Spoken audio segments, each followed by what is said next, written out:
Hello नमस्कार दोस्तों, हम स्वागत करते हैं आपको सिलेक्शन गुरुजी ऑनलाइन यूट्यूब चैनल पर। आपको पता है हम रीजनिंग क्वेश्चंस लेकर आते हैं जो कि हमारे आगामी यूपीपीएस और सीआरपीएफ ट्रेडमेंट के एग्जाम की दृष्टि से बहुत ही इंपॉर्टेंट है। आशा करते हैं आप लोग स्वस्थ होंगे, आपकी तैयारी बहुत बेहतरीन चल रही होगी। आप डेडिकेशन मतलब सेल्फ डेडिकेट होके अपने और सेल्फ मोटिवेट होके अपनी प्रिपरेशन कर रहे होंगे। और चलिए, आपको पता है हम रीजनिंग के क्वेश्चंस लेकर आते हैं जो कि हमारे एग्ज़ाम के सिलेबस के अकॉर्डिंग होते हैं। सारे सिलेबस सारे क्वेश्चंस जो हैं हमारे आज के ट्रेंड के क्वेश्चंस हैं। ये सारे एग्जाम जो क्वेश्चंस हैं ये किसी न किसी एग्ज़ाम में आए हुए क्वेश्चंस हैं, ठीक है। बाकी जो अगर एग्ज़ाम दिए होंगे यूपीपीएस ट्रेडमेंट्स के उनको पता होगा कि ऐसे क्वेश्चंस ऐसे ही आते हैं। यूपीपी की बात करें तो उसमें लगभग 34 से 35 क्वेश्चन आते हैं, 34 से 36 क्वेश्चन भी हो जाते हैं, जिसमें से बहुत टफ तो नहीं होते, लगभग 20 से 28 तक आपको मॉडरेट होते हैं, इजी होते हैं। उसके बाद कुछ मॉडरेट होते हैं, कुछ क्वेश्चन टफ होते हैं। तो आपके जो टफ क्वेश्चन है यही आपको मेरिट में ऊपर लेकर जाते हैं। बाकी सारे क्वेश्चन 20-22 क्वेश्चन तो लगभग सभी के सही हो जाते हैं, 22 से 25 तक भी सही हो जाते हैं। उसके बाद के जो क्वेश्चन जितने आपके सही होंगे आप उतने ऊपर जाएंगे, ठीक है। तो ऐसा करते हैं, आप लोग प्रश्न की गंभीरता को समझते होंगे, ठीक है। चलिए, ज़्यादा आपका टाइम बर्बाद न करते हुए आज हम अपना सेशन का आज का क्वेश्चन स्टार्ट करते हैं। अगर आपको शब्दकोश वाले मतलब स्टैंड के जो क्वेश्चन है ये हम ज़्यादा से ज़्यादा रख रहे हैं क्योंकि इसमें बहुत ज़्यादा गलती होती है। तो हमारे से रखने का बस मतलब इतना ही है, आपका कॉन्सेप्ट इस पर अच्छे से क्लियर हो जाए, बस इतनी सी बात है। बाकी चलिए हम देखते हैं क्या दिए गए प्रश्न में निम्नलिखित विकल्प में से वह शब्द चुनिए जो दिए गए शब्दों के अक्षरों का प्रयोग करके नहीं बनाया जा सकता। इस बात को हमेशा याद रखिएगा। इस नहीं और हाँ के चक्कर में हमेशा बचती है। इस बात को अच्छे से नोट कर लीजिए, एग्ज़ाम में जब भी आए इसको नोट कीजिए, हाँ पूछा है कि ना पूछा है, बात समझे। क्योंकि ये छोटी सी चीज़ आपको कई क्वेश्चन आपके गलत करा सकती है। यहाँ आप नहीं भी प्रैक्टिस करें वहाँ पे हो सकता है हाँ पे आ जाए, तो आप मार के चले आएंगे।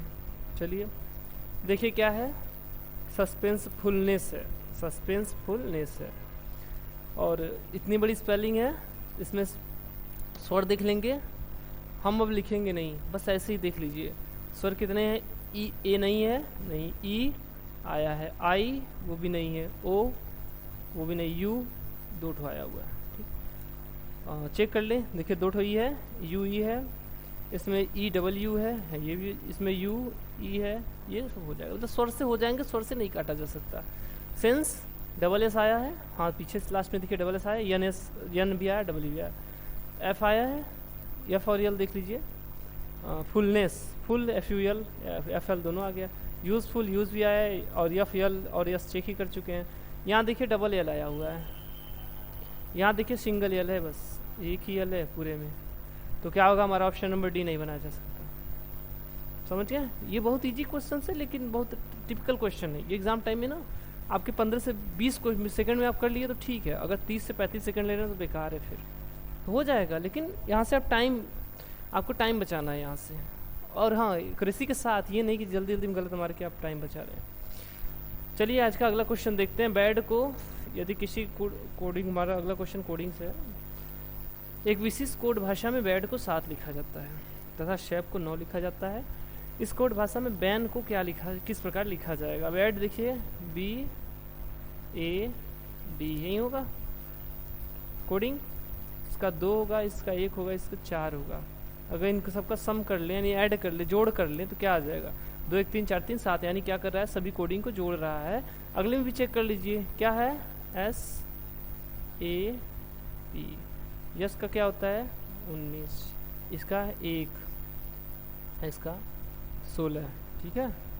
तो कर क्या रहा है देखिए, 19 से बड़ा छोटा ही है तो इसको भी जोड़ लीजिए, सब इकाई अंक तक, ठीक है। 9 1 10 1 11 1 12 12 6 18 18 आ गया, इनको भी जोड़ लीजिए 18 8 1 9।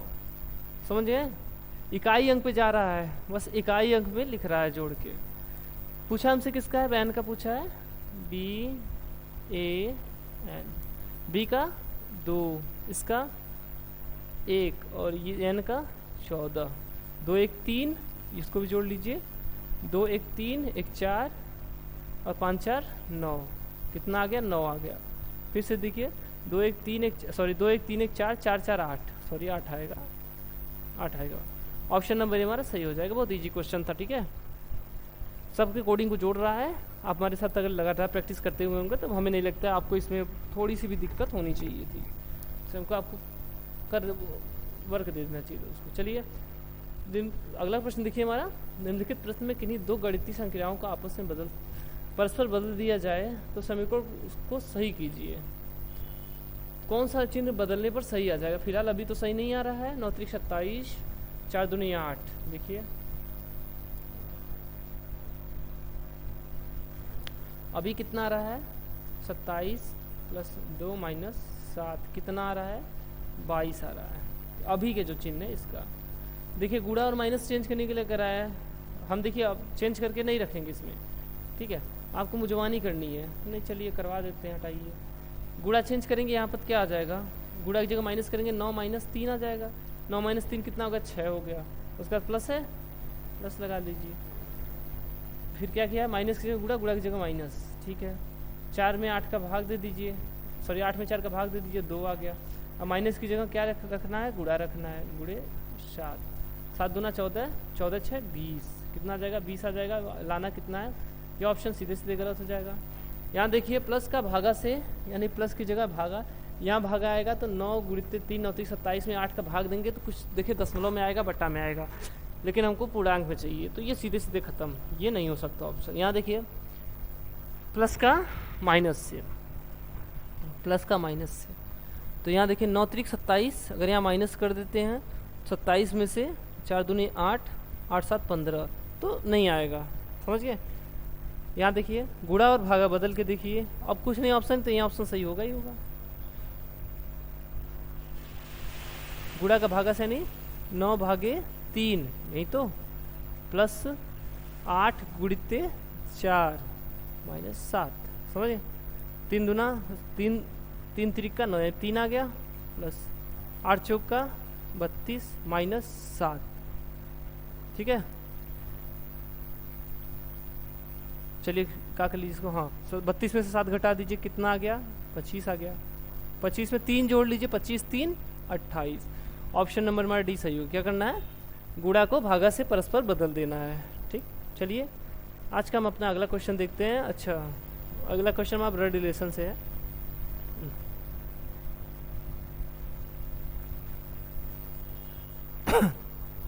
प्रियांश जो रजत का इकलौता पुत्र है, चलिए ये है प्रियांश,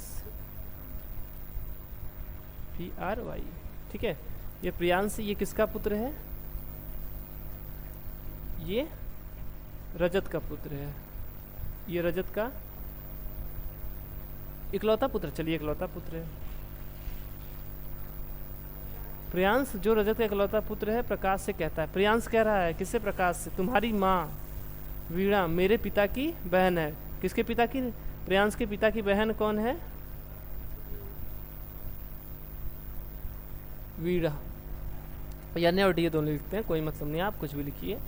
वीणा की बहन है, मेरे पिता की बड़ी बहन है, जो कृष्णा जी के इकलौते पुत्र हैं। कौन? रजत के बारे में बोल रहा है, तो रजत और वीणा किन दोनों क्या होंगे? कृष्णा जी, कृष्णा के इकलौते सॉरी पुत्र और पुत्री होंगे, ठीक। अब पूछा क्या है? सॉरी क्या बोल रहा है? प्रियांश जो रजत का इकलौता पुत्र है प्रकाश से कहता है तुम्हारी माँ, यानी वीणा कौन है? ये देखिए प्रकाश की माँ है, ये प्रकाश की माँ है, ठीक। चलिए उसके बाद ये भी प्लस है।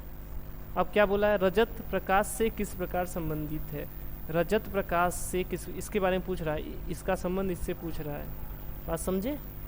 एकदम आराम से, बहुत परेशान होने की जरूरत नहीं है, एकदम आराम से क्वेश्चन कीजिए, बहुत सरल क्वेश्चन होते हैं। जल्दीबाजी करेंगे गलती होगा, ठीक। रजत का प्रकाश से क्या संबंध है? तो रजत है कौन? प्रकाश के माँ का भाई है, यही तो है ना, प्रकाश के मम्मी का भाई है। तो माँ का भाई क्या होता है? मामा होता है। तो रजत क्या है? प्रकाश का मामा है, ऑप्शन नंबर ए। जो पूछता कि कृष्णा, तो कृष्णा क्या है? प्रकाश के माँ का पिता है, माँ का पिता नाना, तो कृष्णा क्या है? प्रकाश का नाना है, ठीक है। प्रकाश और प्रियांश के बारे में पूछता तो क्या है? ममेरे फुफेरे भाई हैं। ठीक है, चलिए अगला क्वेश्चन देखते हैं आज का अपना। चलिए अगला क्वेश्चन देखिए। 5 मित्र HIJK और L, सॉरी यार, HIJK और L एक स्कूल में शीर्ष रैंक धारक हैं। यच का स्थान K के ठीक ऊपर है। चलिए, यच का स्थान कहाँ है? अच्छा, जगह भी चाहिए हमको, थोड़ा ऊपर कर लेते हैं। ठीक है, ऊपर से नीचे हम रैंक लिखते हैं। अच्छा यार, ये भी आते हैं। यहाँ जो है ना वो J था, बात समझ गए, और यहाँ पर I था। यहाँ पर I है, वो टाइपिंग मिस्टेक है। ठीक है, बात को समझिएगा। ये लिखे थे लेकिन हटा दिए, इसको से हट गया। चलिए, हाँ देखिए क्या पूछा है, आज देखिए।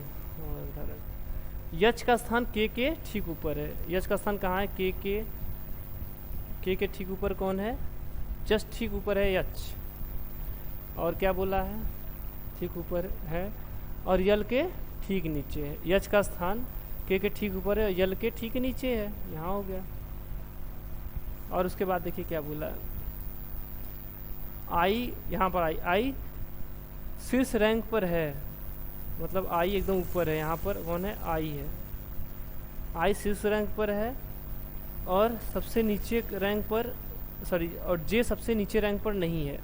मतलब जे कहीं, अच्छा यहाँ ठीक ठीक था, तो मतलब समझ रहे हैं, मतलब ये तो तीनों एकदम साथ में ही रहेंगे। देखिए, क्योंकि ठीक बोला था, मतलब उनके बीच में कोई नहीं आ सकता, समझे? तो क्या होगा? आई, जे कहाँ होगा? आई और एल के बीच में होगा। तो क्रम बनाएंगे, क्या होगा? आई, जे, एल, एच और के, क्योंकि इनके बारे में बोला था कि यच के ठीक नीचे के है और ठीक ऊपर एल है। तो यहाँ इनके बीच में हम जे को नहीं रख सकते, जे को नीचे भी नहीं रख सकते। तो क्या होगा? एल और आई के बीच में रखेंगे। समझ गए? अब पूछा क्या है, देखिए कौन सबसे नीचे रैंक पर है? तो देखिए के सबसे नीचे रैंक पर है। ऑप्शन नंबर सी हमारा देखिए के हो जाएगा। सरल क्वेश्चन था, थोड़ा सा इसमें माइंड लगाने की ज़रूरत था। चलिए अगला क्वेश्चन, अरे अगला क्वेश्चन हमारा पासे से है। जब दी गई सीट को एक घन बनाने के लिए मोड़ा जाता है, मतलब पासा बन जाएगा, 6 फेस हो जाएंगे, तो कौन सा अक्षर n प्रदर्शित करने वाले अक्षर के विपरीत होगा?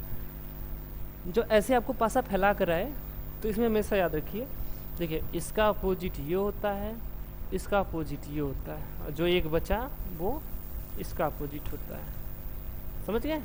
तो बी का क्या हो जाएगा?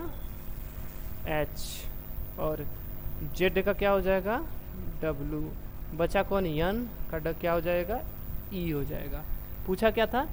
यन दर्शाने वाले अक्षर के विपरीत कौन सा होगा? देखिए ऑप्शन, यहाँ देखिए यन का ई हो जाएगा। ऑप्शन नंबर डी, यन का अपोजिट ई हो जाएगा। समझिए? अगला क्वेश्चन मेरा पासे से ही है। क्या है? दिए गए पासे में दो अलग अलग स्थितियों को दर्शाया गया है। वह संख्या चुनिए जो सबसे ऊपर होगी यदि एक सबसे नीचे होगा। मतलब सीधी सीधी बात इस पर इतना है कि एक के विपरीत पूछा है। समझ? क्वेश्चन के कॉन्सेप्ट में कंफ्यूज होने की जरूरत नहीं है, सीधे सीधे पूछा है एक के विपरीत क्या होगा। तो हमेशा याद रखिए, जब भी देखिए दो पास आते तो दोनों में एक अंक कॉमन खोजिए। देखिए क्या है कॉमन? 3 इसमें है, 3 इसमें हो गया, 3 मिल गया। चलिए क्या मिला था? 3 यहाँ भी था, 3 यहाँ भी था, मिल गया। 3 को पकड़िए, इसको क्लॉकवाइज घुमाइए, जो जो संख्या मिले उसको लिखिए। देखिए 3 से स्टार्ट किए थे, 5 मिला, उसके बाद 1 मिला। ठीक है, 3 से स्टार्ट कीजिए, 6 मिला और 2 मिला। 3 से स्टार्ट, 6 मिला और 2 मिला, हो गया। अब देखिए किसका? 5 का अपोजिट 6, 1 का अपोजिट 2, 3 का अपोजिट 4, हो गया। तो पूछा किसका था? एक के विपरीत। एक के विपरीत कौन सा ऑप्शन होगा? Option number D. एक के विपरीत क्या आएगा? 2 हमारा आ जाएगा। सही आंसर ऑप्शन डी होगा जाएगा।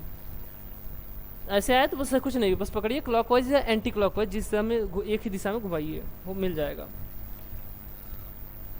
अच्छा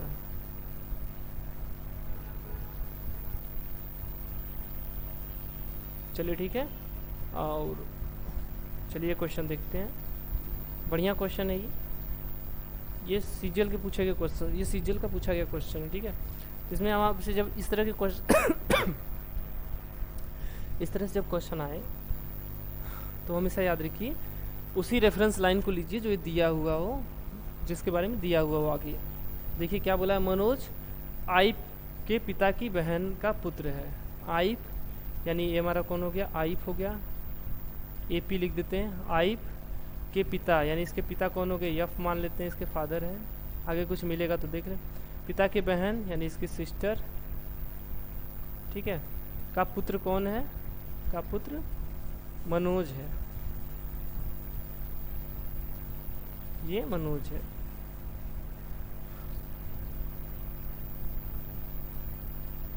आइफ के पिता की बहन का पुत्र कौन है, मनोज है।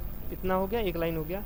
रोनाल्डो रिहाना के बेटे हैं, जो जॉर्ज की माँ और आइफ की दादी है। देखिए आइफ की दादी कौन होंगी, उसके पिता की माँ। इसके पिता की माँ को कौन है, रिहाना। रिहाना के लिए बोला है ना, रिहाना कौन है, आइफ की दादी है। चलिए रिहाना कौन है, आइफ की दादी है, तो इसके पिता की मम्मी हो जाएंगी।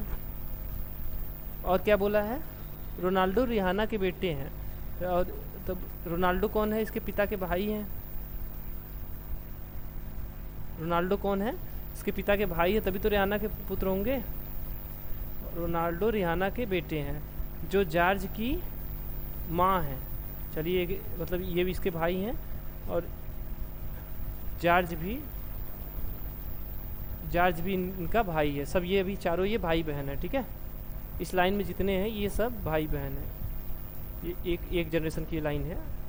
उसके बाद देखिए क्या बोला है, डारियो सिला के पिता हैं। सिला कौन है, सिला के बारे में भी नहीं दिया है।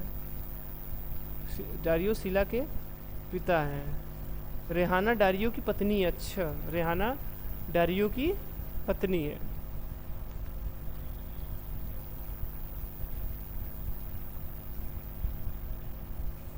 डारियो की पत्नी कौन है, यानी रेहाना, यानी ये दोनों क्या हैं, पति पत्नी है, ठीक है। देखिए डारियो सिला के पिता हैं, यानी ये कौन है, ये सिला है, जो भी उसकी बहन थी, ये सिला है, या तो हो सकता है कोई और बहन भी हो। चलिए, रिहाना डारियो की पत्नी है। जॉर्ज की पत्नी का सिला से क्या संबंध है। जॉर्ज की पत्नी यानी, अच्छा इस जॉर्ज की मान लीजिए किसी से शादी हुई होगी, ठीक है, तो इसकी पत्नी का सिला से क्या संबंध है, तो ये सिला है, तो सिला का भाई जॉर्ज है, जॉर्ज की पत्नी यानी भाई की पत्नी क्या हो जाएगी, सिला की भाभी हो जाएगी, ठीक है। भाई की पत्नी भाभी, जॉर्ज कौन है, सिला के भाई हैं, और उसकी पत्नी क्या हो जाएगी, इनकी भाभी हो जाएगी। ऑप्शन नंबर डी देखिए, हमारा भाभी ऑप्शन दिया भी है, ठीक है। कभी कभी देता है क्या कि भाई की पत्नी, ये भी दे देता है। चलिए समझ में आ गया। बहुत टफ क्वेश्चन नहीं था, लेकिन इसमें बहुत ज़्यादा स्टेटमेंट दे दिया था, इसकी वजह से थोड़ा सा इसमें इशू हुआ था। आई होप आप लोगों को सेशन बहुत अच्छा समझ में आया होगा, क्योंकि आज बहुत आराम से कोशिश किए थे, कम से कम क्वेश्चन रखेंगे, आप लोग बहुत आराम से बहुत अच्छे से समझाने की प्रयास करेंगे, ठीक। चलिए अगले सेशन में फिर मिलेंगे, तब तक के लिए नमस्कार, जय हिंद, जय भारत।